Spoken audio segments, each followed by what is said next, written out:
कहीं अनकहीं एक नया जाविया के अर्थ कॉलिंग सेगमेंट में आप सभी को आपकी दोस्त मोनिका का स्नेह भरा नमस्कार। आज मैं आपको कहानी सुनाने जा रही हूँ किचन वेस्ट से हरियाली तक के सफर की।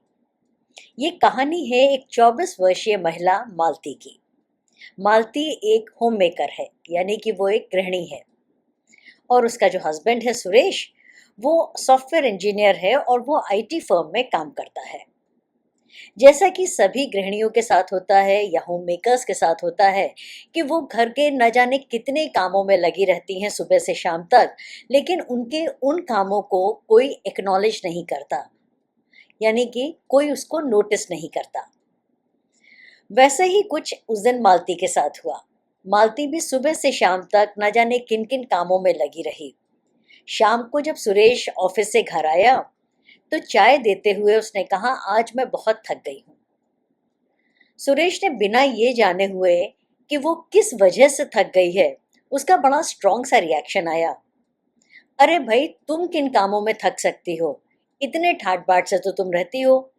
मैं बेचारा हूं जो कि सुबह ही निकल जाता है। ऑफिस पहुंचो तो सांस लेने को फुर्सत नहीं मिलती। ना जाने कितनी मीटिंग्स होती रहती हैं। और वैसे भी एक मैं ही हूं जिसे घर चलाना है।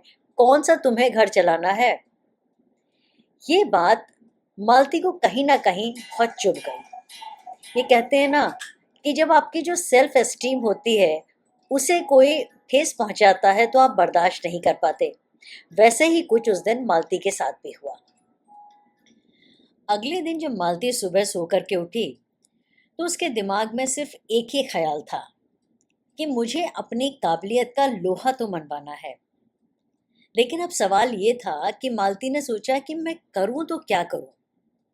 और उसके मन में ये भी ख्याल था कि हींग लगे ना फिटकरी, लेकिन रंग तो चोखा आना चाहिए। फिर उसको एकदम से ख्याल आया कि पापा कंपोस्ट बनाया करते थे। बोलते ये आइडिया बढ़िया है।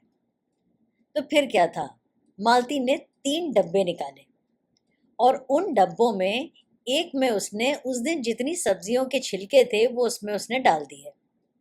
जो चाय बनाई तो चाय की पत्ती दूसरे डब्बे में डाल दी और जो बचा हुआ खाना था वो उसने तीसरे डब्बे में डाल दिया। जब सुरेश ने उसको 1-2 दिन के बाद नोटिस किया तो उसने उससे पूछा, अब ये कौन सा नया नाटक शुरू कर दिया भाई? तो मालती ने कहा, जादू। देखते जाओ। धीरे धीरे जो पड़ोसी थे वो भी नोटिस करने लगे और सभी को ये उत्सुकता थी कि मालती आखिर कर क्या रही है। लेकिन मालती ने भी कहा कि ये एक सरप्राइज है। धीरे धीरे जो उनके घर के पेड़ पौधे थे वो बड़ी तेजी से बढ़ने लगे और बड़े हेल्दी दिखने लगे। और धीरे धीरे जब लोगों को ये चीज़ पता चली कि वो कंपोस्ट बना रही है, तब तो जिसे देखो वो मालती से कंपोस्ट बनाना सीखना चाहता था। लेकिन फिर मालती को एक और आइडिया आया। अब इंतजार कीजिए, उसको दूसरा आइडिया क्या आया। मालती ने जब वो कंपोस्ट बनाया और वो कंपोस्ट जो है पॉपुलर होने लगा, तो उसने कहा कि मैं ये कंपोस्ट फ्री में क्यों दूं? जब मैं इतनी मेहनत कर रही हूँ तो भाई मुझे एक नॉमिनल सी फीस तो लेनी चाहिए। तो उसने क्या किया, उसने छोटे छोटे पैकेट्स बनाना शुरू किया और वो कंपोस्ट को उसने बेचना शुरू किया। धीरे धीरे उसका जो कंपोस्ट था वो बड़ा पॉपुलर होने लगा। जिसे देखो कॉलोनी में वही मालती से कंपोस्ट खरीदने लगा। और यही करते करते एक दिन मालती ने अपना कंपोस्ट ऑनलाइन बेचना शुरू कर दिया।